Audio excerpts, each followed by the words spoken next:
जिल्हाधिकारी कार्यालयाच्या समोर आहोत। जी वारांगडे येथे मान येथे जी कंपनी आहे, प्रदूषणकारी अशी विराज कंपनी जी आहे, याआधीही या कंपनीच्या विरोधामध्ये सर्वपक्षीय बैठक झाली आणि आंदोलनेसुद्धा त्यांच्या दारात करण्यात आली। मात्र या कंपनीला त्याचा काडी मात्र फरक पडलेला नाही आणि याच अनुषंगाने आज पालघर जिल्हाधिकारी कार्यालयाच्या समोर या कंपनीच्या विरोधात जी संघर्ष समिती काम करते त्या समितीचे काही कार्यकर्ते आणि पक्षाचे कार्यकर्तेसुद्धा आणि अध्यक्ष आहेत कुंदन संके, त्यांच्याशी आपण जरा बातचीत करणार आहोत की हा जो काही आज एकदिवसीय धरणे तुम्ही घेतलेला आहे तो कशासाठी आहे। सर नमस्कार, काय सांगाल? आज आपण पुन्हा एकदा या कंपनीच्या विरोधामध्ये आंदोलन करीत आहात। याआधी आपण कंपनीच्या दारात जाऊन आंदोलनं केली होती, त्याचा फारसा फरक पडलेला आहे की नाही? तुम्हाला माहिती आहे की जेव्हापासून विराज उद्योग समूहाच्या माध्यमातून हा जो प्रकल्प बोईसरच्या पूर्व परिसरामध्ये जिकडे पूर्णपणे नैसर्गिक सर्व क्षेत्र बनलेलं आहे, बाजूला सूर्या नदी आहे, ही ज्याची घोषणा झाल्यानंतर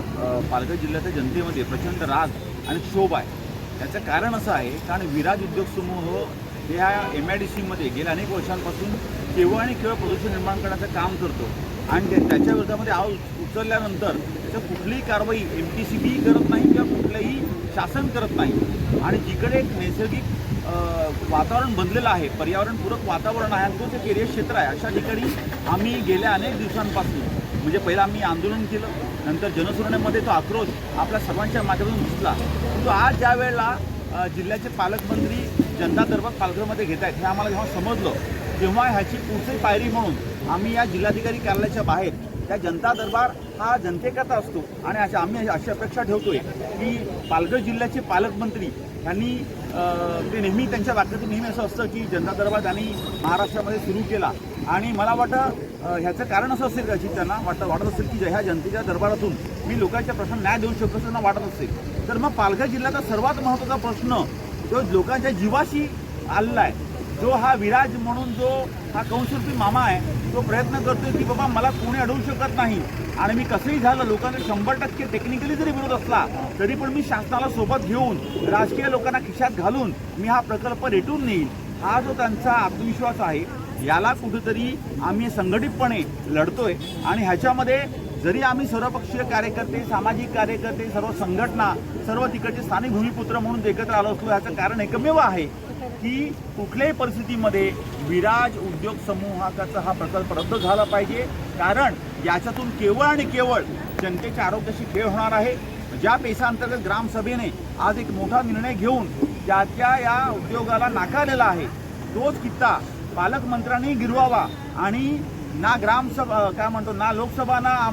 विधानसभा पण सबसे बडी ग्रामसभा हे जे व्यवस्थेने सांगितलंय, हे जे घटनेने सांगितलंय हे खऱ्या अर्थाने पालकमंत्र्यांनी त्यांच्या कृतीतून दाखवलं पाहिजे आणि आता जनता दरबार आहे त्यांनी सगळे विषय बाजूला ठेवावेत, काही गरज मिळत नाही। पालकमंत्र्यांनी दुसरा विषय घ्यावेत, हा एक जर त्यांनी विषय घेतला तर जिल्ह्यातल्या लाखो लोक त्यांना दुवा देतील। त्यांनी संधी आहे त्यांच्याकरता की त्यांनी हा निर्णय घ्यावा आणि ह्या विराजची जी त्याला वाटतं की माझ्याकडे एवढं काही आहे की मी एखाद्याला हेलिपॅड वापरायला दिला तर तो खुश, त्याच्या रेस्टॉरंटमध्ये ठेवलं तर तो दुसरा नेता खुश,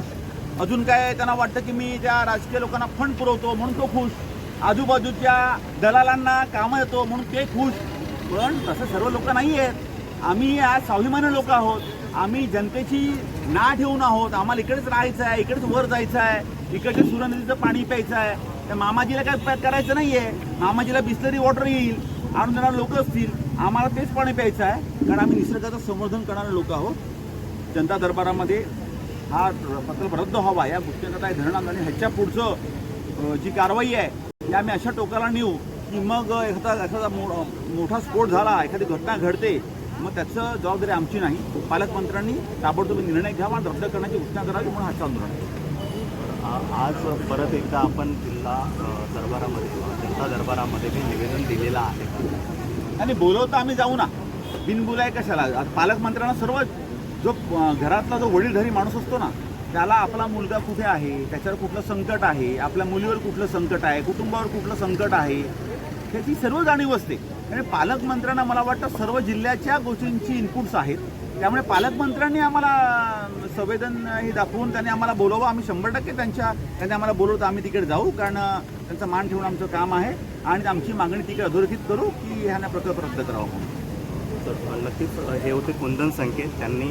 या जनता दरबारामधून त्यांना स्वतः पालकमंत्री यांनी येऊन भेटावं अशी अपेक्षा व्यक्त केलेली आहे.